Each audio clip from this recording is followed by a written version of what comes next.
Okay, Mr. Sean Strickland, double S.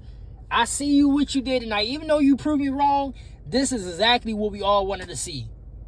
How the way you talk, the way you go about shit.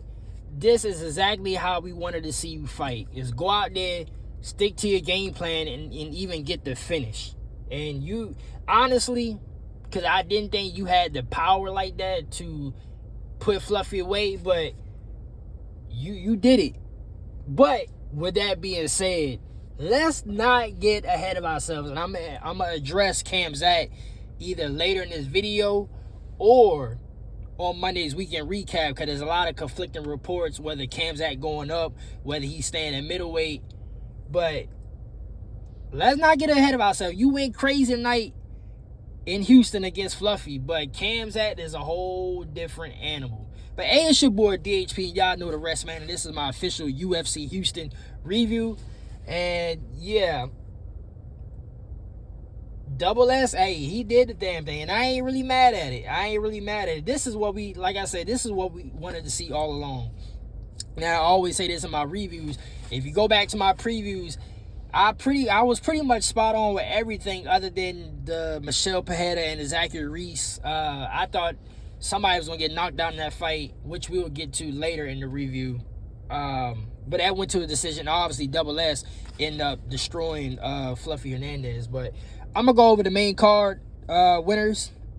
And then we're going to talk about the fights, because I definitely want to get to Jacobe Smith. I told niggas, and I said it on my preview, I'm like, Jacobe Smith, for some reason, he reminds me of Tyron Woodley, T. Wood, and the way he was. We gonna get to his fight, but I'm telling you, he could be a major contender at welterweight. I swear to God, he could be a major contender. And Double S, we gonna get to him. We might tie everything together with Cam Zad and Sean, because now with this win, especially him dominating Fluffy and the way Sean be talking and promoting shit, Sean, I mean, it's hard to argue. Well, I mean, obviously he's ranked number 3, but Sean, it's hard to argue Sean ain't gonna get next shot, because he should. But we'll get to that, because it might be Sean and Nazaddine. Well, Sean Strickland TKO Fluffy Hernandez in the 3rd round. Uros Medic with a walk-off KO over Jeff Neal. I told y'all niggas. Costa with a nice spinning jumping kick. It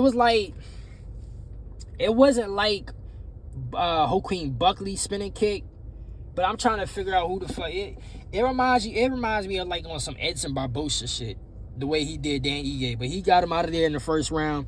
Sergey Spivak and Angie Dejelia, that was a dicey one.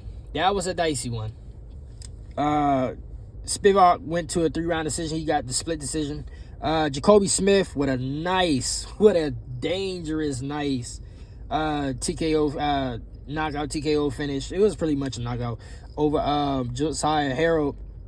And Michelle Pajeda took a split decision over Zachary Reese. But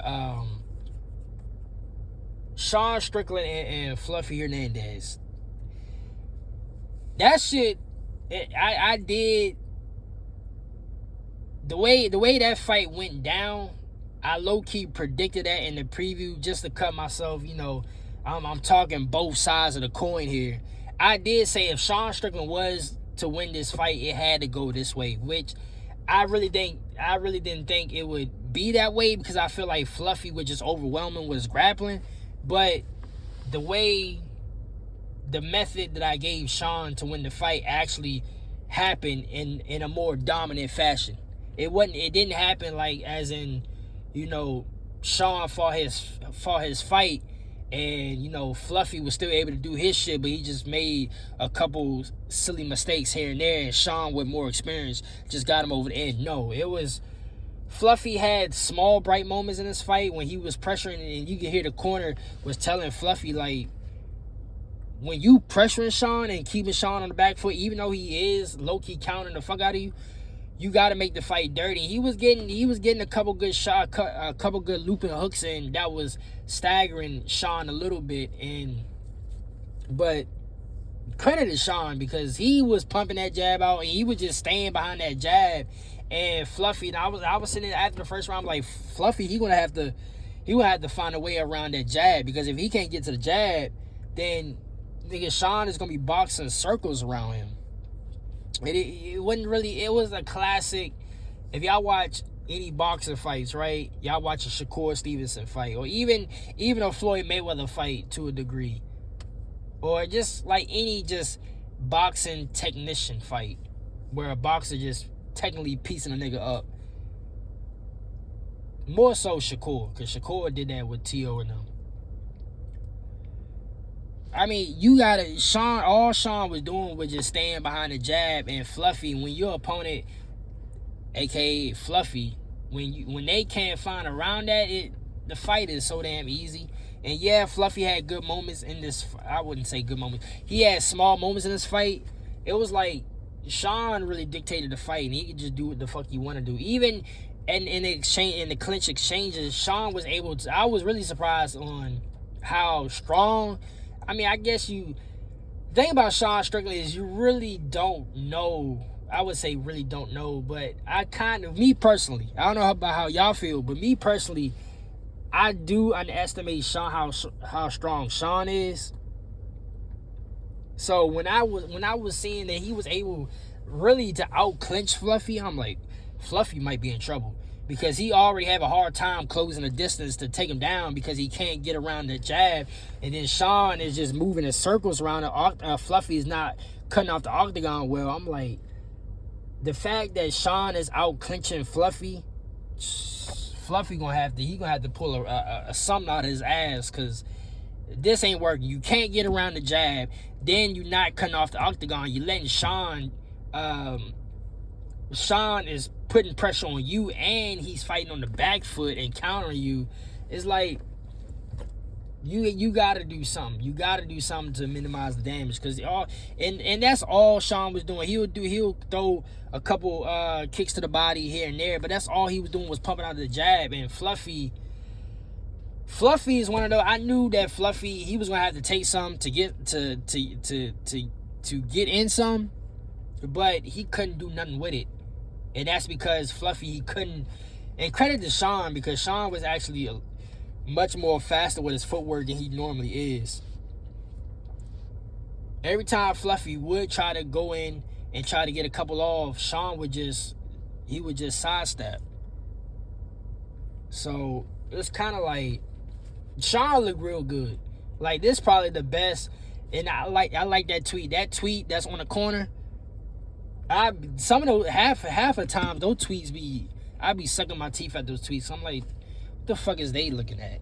You know what I mean? But honestly, this tweet was spot on. This is probably the best Sean Strickland we've seen since the Izzy fight. Cause I mean, we knew Sean was good, but nobody thought that Sean would be like championship material until we saw him, technically and whether Izzy was on his A game, or even though I did say in the past, it felt like an Anderson fight. Like when Anderson got bored and he just lost focus, he let somebody like Chris Weidman come under the radar and take the belt from him. Even though the shit that happened to Anderson was Anderson was playing too much, and in the second fight he broke his leg. So it's kind of like Anderson playing around kind of fucked up his last of his prime, because that second time around, an unfortunate injury happened, and he could never get that shit back. Izzy, I don't know if Izzy was just losing focus, or you know what I mean, or stylistically wise, somebody finally caught up to Izzy, which is crazy to say that Robert Whitaker, at that time we thought Robert Whitaker was low-key, like he was like a little bit below Izzy. Izzy beat him so many times. But yeah, Nasruddin Imov and Sean Strickland just starches Izzy, which is crazy to think. But back to Sean Strickland, this has been the best Sean Strickland we've seen since the Izzy fight. The the DDP fights, I think going back to those fights, I think Sean needed to be more aggressive with DDP. Like that, he needed to be more aggressive with DDP. Because honestly, if there was a rematch, I mean not rematch, because DDP already beat Sean Strickland twice.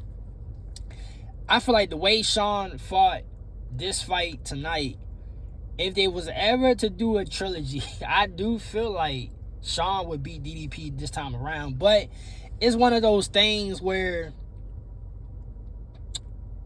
DDP just might have his number, like the Volk and Max situation. Like in my heart of hearts, I still believe Max can beat Volk, but Volk already beat Max 3 times already. So it's kind of like we have history on data, not just one fight, but we have 3 fights where Volk, beat Max. So it's one of those things where history is not on our side, but I just know in my heart of hearts, stylistically, the way they fighting, I mean, Sean Strickland, he could get it done, but Fluffy, he couldn't really do nothing. He couldn't do nothing. And then it seemed like I was a little bit frustrated with Fluffy because it seemed like he gone away from his game, even if he couldn't get to him, right? And this is why I said at the top of the video, Cam Zat is a different animal, because Cam Zat, he's gonna keep shooting in. Like, it is not like, let's Cam Zat on some, ego and pride shit. Cam Zat is gonna keep shooting in. Like, Sean, like, when Fluffy couldn't get the first couple, I felt like that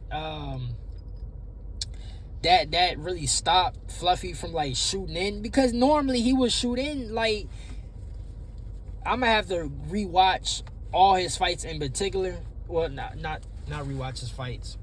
Well, I guess you can say that, to study his habits, because I want to get the accuracy number of shoot-in that he does. But Fluffy shoots in a lot of takedowns. And this is what I'm saying. He gone away from the game plan, because it seemed like that first couple, Sean was able to, and then in the clinch, Fluffy was trying to trip him in the clinch, and Sean was able to keep his balance and stay up. And it's kind of like what's the word I'm looking for? I'm trying to figure out the word. I get a word to go around it. He deflated and mentally broke Fluffy to the point where he didn't want to shoot in. He just wanted to keep boxing and try to dirty him up. But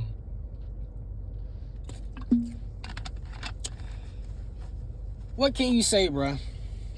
What can you say? Sean, he talked the talk. This time around, he talked the talk and he walked the walk. He did the damn thing. Fluffy, I mean, but don't get it fucked up. Fluffy is still to me, at least to me, in my eyes and my analytical view, Fluffy is still a major contender in his weight class. It's just it's the same shit I've been saying about Bo Nickel and Patty.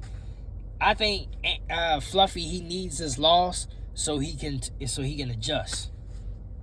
I mean, we just seen it with Petrion and and Mario Batista. Like, sometimes you need a loss like this in a particular way to regroup, not just regroup, but just adjust and adapt. But it really came down to the jab. The simple way to put it, it came down to the jab. Sean working the jab and just keeping Fluffy at bay with not him shooting in for his takedowns. So this is probably the time where I can talk about Cam Zat, because we probably going to get to Cam Zat a little bit more deeper on Monday. But I mean, where do we go? Where do you go from here? Do you say fuck Nasruddin Imhoff and give Sean the belt like automatically, or is the reports true? Because I've seen the little joint today with Carlos Oberg. He teased something on his Instagram that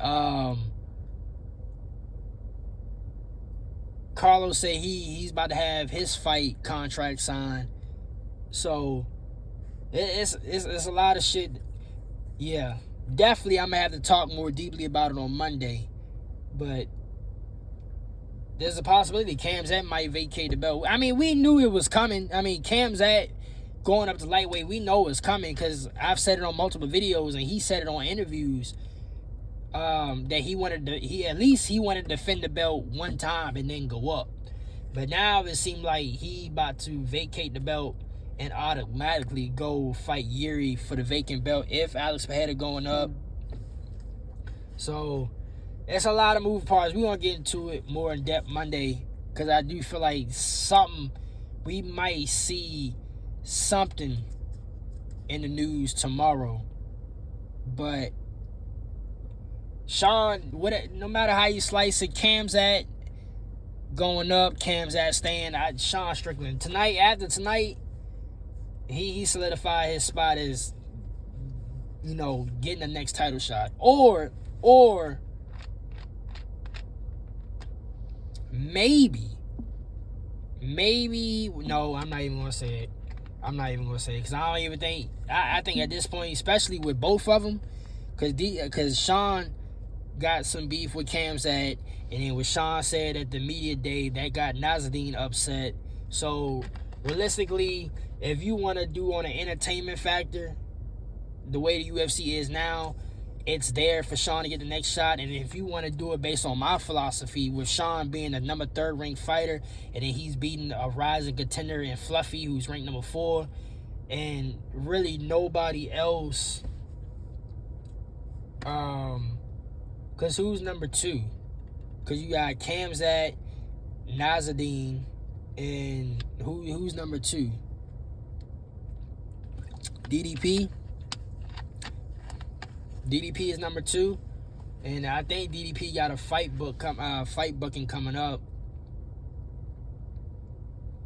So, but yeah, on both sides of the coin, my philosophy, and if you want to go by UFC's entertainment value in today's generation, it's hard to not see Sean Strickland getting the next shot, whether Khamzat stays at middleweight or he goes up to light heavyweight. But co-main event, and by the way, Instagram, y'all know what it is. It's going to cut off at the 20-minute mark. YouTube, y'all getting the full version. Erosis Medic and Jeff Neal. I told niggas, bruh. I'm telling you, this nigga is ferocious.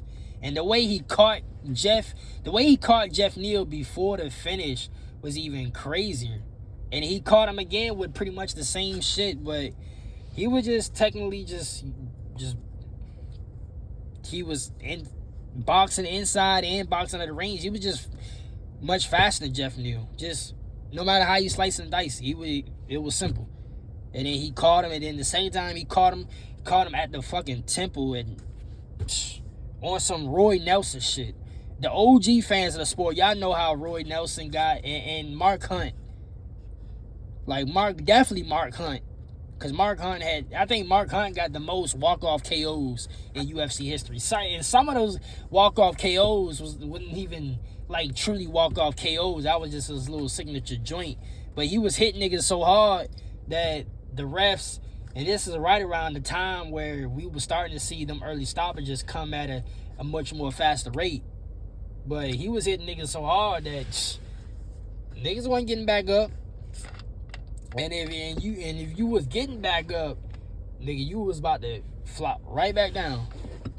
Then Russo's Meta, he got Jeff Neal. And I mean, he was out on his feet, and in the way his head bounced back on the canvas, I'm like, Lord Jesus. This nigga, bro, I'm telling you. And then he called out Leon Edwards next.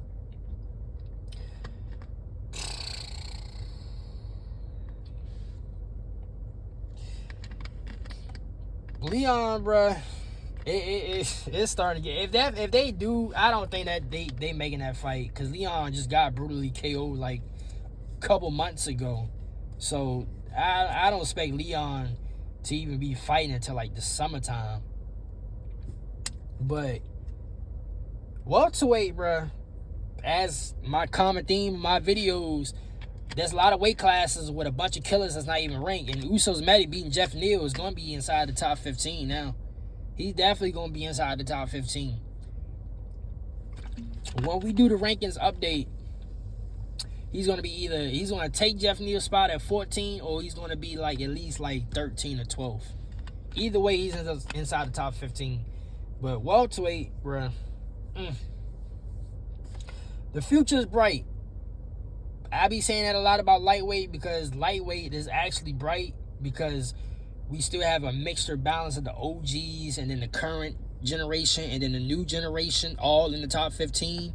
But then there's a lot of motherfuckers that's not even ranked at lightweight that's part of this new generation that I feel like within the next year or two, they're going to be major contenders.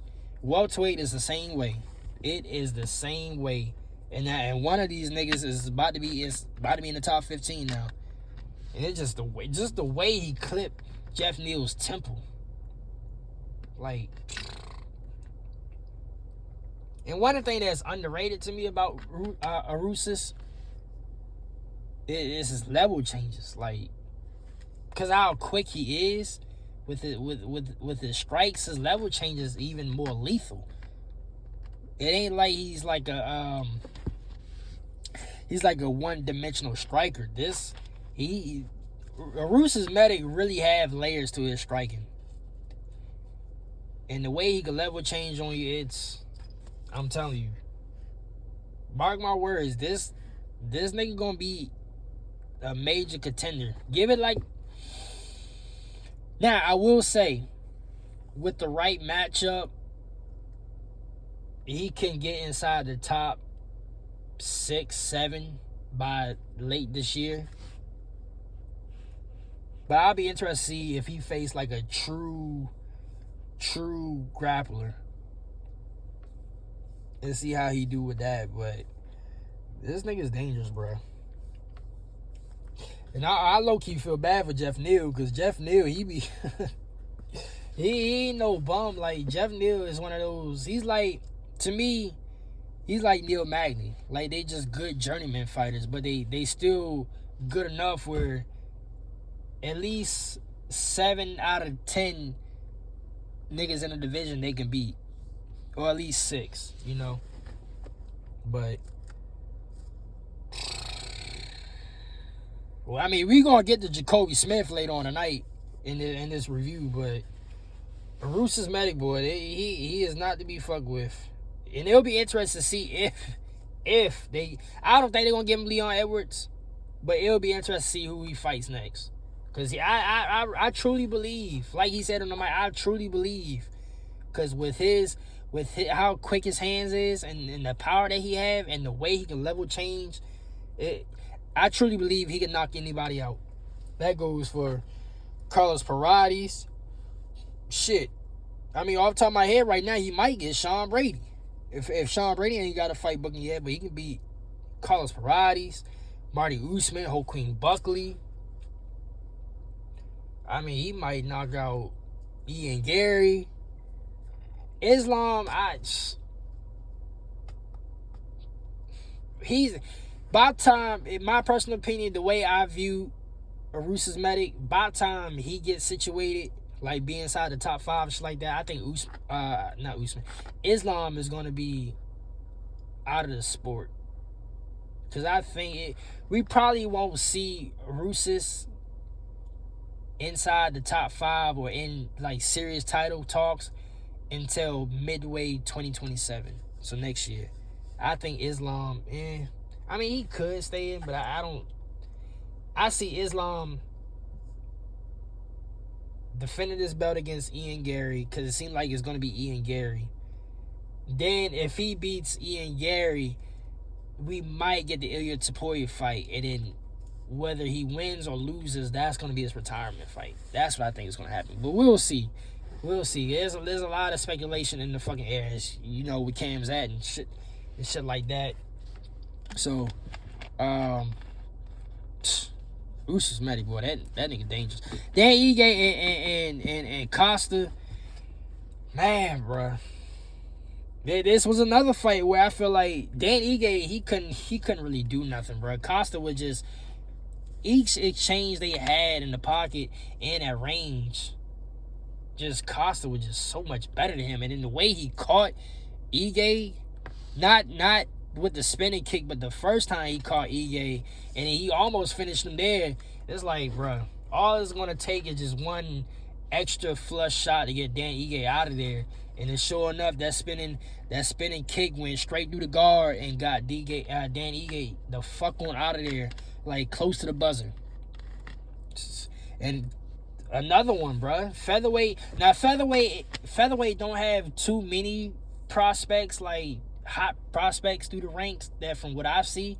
But Costa, just like Arus's Medic, Costa is going to be inside the top 15 now. So the more Costa keep improving and keep winning, we might got to talk about him as a major contender at featherweight. But he put on a showcase against Dan Ige. Definitely put on a showcase against Dan Ige.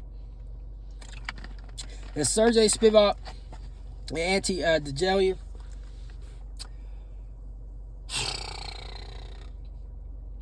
It really came down. It really came down to that third round. It really came down to that third round, midway through that fight, when Sergey had Ante clinched up and had all that control. That's when I felt like he won the fight. The first round, I gave to Sergey because he was low-key. Now, Ante, he was no slouch on the feet. He was much more better on the feet against Sergey than I expected. But Sergey, he was piecing him up. Nice level changes, nice hooks and shit. But he was piecing him up. As you can see on Ante's face, he was definitely piecing him up. That second round, that's when that shit got dicey, because he was, not only was he clipping Sergey, but he was out grappling him. Now, I low-key didn't expect that. And I did say in the preview it's kind of equal, like all the way around. So it's going to be based on whoever control who the most. But the way Ante was able to adjust and take the fight over that second round, I really didn't expect that. Because not only was he out striking Sergey, he was clipping him. He was definitely out grappling him.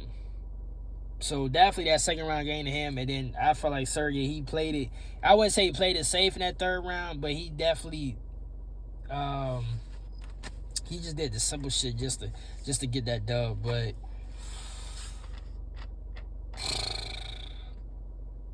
I mean, it was a good fight, good win for Sergey. But it's kind of like, and y'all know, especially with the heavyweight, I like to do big picture perspectives. I mean, I think at this point, Ante DeJelia, and y'all bear with me because I'm horrible with names. I low-key, if he just go back to the drawing board, just keep on improving, he has more upside than Sergey Spivak. Because I think Spivak, heavyweight is just so lagging right now. And thank God we got Waldo Cortez Acosta. Then we got Volta Walker, like, back in the top 10, top 15 area, like the 8th through like 4. What is Walter Walker, like 10th or something like that, like 9th or 10th, something like that. So we got Walter Walker, Waldo Cortez Acosta. Sergey, I think he peaked, because some of these other niggas I just don't see him beating for real. So, I mean, Ante, he just go back to the drawing board, just keep going at it. Spivak, now he keep his gatekeeping spot at heavyweight, and probably needs like one more win to get into title talks, especially with the fuck going on heavyweight now. But I don't see him like ever holding a title. And this will be mean about heavyweight, where it's like the skill gap, bruh. Like, because I didn't really expect, like, especially how that second round went. I really didn't. I thought it was going to be, like, as I say, even all around the board. But that second round, if Delia just, and I did think Delia gassed a little bit, but if he kept that same momentum going into that third round, he would have won this fight easy. Which is why I'm saying he got more upside than Spivak. But it was a good fight. For what it was a good fight. But it's one of these things where I'm looking at this shit. I'm like, this nigga Spitball, he is not the guy. He is not the guy to get a title and dominate the division, or just have a good lengthy run per se. But Jacobe Smith and Jose, I'm telling you, bro, Jacobe Smith is that nigga. Mark my words, Jacobe Smith is that nigga. I promise you guys. And if I'm wrong, I'm wrong. Y'all can come back to this video and say that I'm wrong. But Jacobe Smith is that guy. And it's crazy because we just seen what Arusha's Medic did, but Jacobe is just, I'm telling you, he's a smaller, he's like a little, not smaller, he's more like a little toned down version of T-Wood. It just is striking, it's so fast, he's powerful, his grappling, just the way he was able to reverse position like that.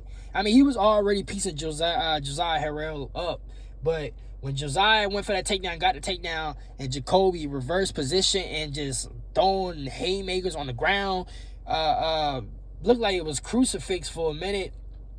Fucking, this nigga's dangerous, bro. This nigga is dangerous. Like, I would think, and y'all gonna say I'm glazing, right? I guess that's the new word nowadays for like high praising fighters. Jacobe Smith will be in title talks, in huge title talks, faster than Arusha's Medic. I'm willing to go down on camera right now and say Jacobe Smith. Now, obviously, we're gonna have to have a lot of help because Arusha's Medic is already in the top 15. Jacobe Smith fought Josiah Harrell, who's probably like, these niggas probably like rake. And this is why I propose that maybe we go to like top 20 or top 25 like college sports. These two niggas is probably like ranked 20 or 21 or 22 or even 19, 18, something like that. So Jacobe Smith probably need like, I want to say 2 more fights and then we can get like a top 15 opponent to get inside the rankings. But Jacobe Smith, he's that next nigga, bro. He's that next nigga. It's just, I mean, what can you say about him? Like, he was just flawless. The only thing you can't say, or the only thing that, we could have finished Josiah Harrell faster. That's the only thing you can say. This nigga is ferocious, bro. And then we go to the opening fight with Michelle Pajeda and Zachary Reese. This fight, even though this fight was entertaining, it was just all over the place. The fouls, then the striking. I'm like, and this fight was low-key like a tale of two halves, because I did feel like,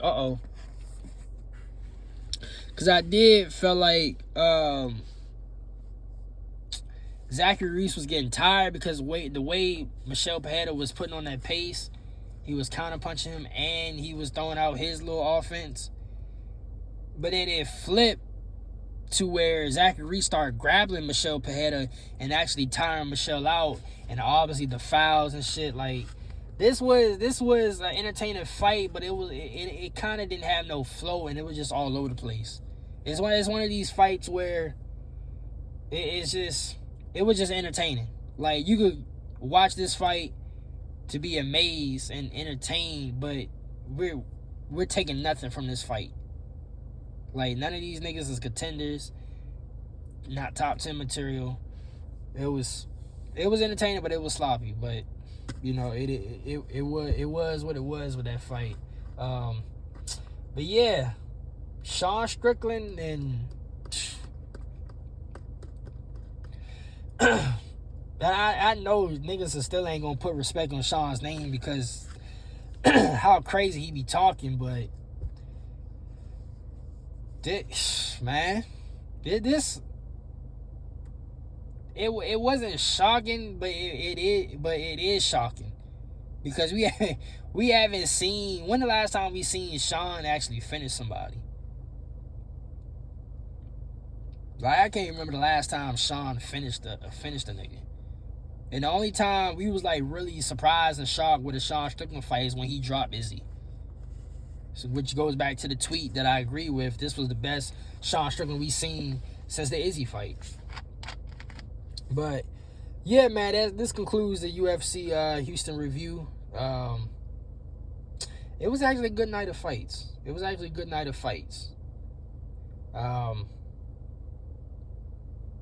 Was it super memorable? I mean, probably to a casual, maybe not. But to me, just because of who that I called out to like watch, and then, you know, obviously Sean Strickland doing what the fuck that he should have been doing. If you hear this nigga talk, I mean, it was kind of, it's a memorable fight night for me.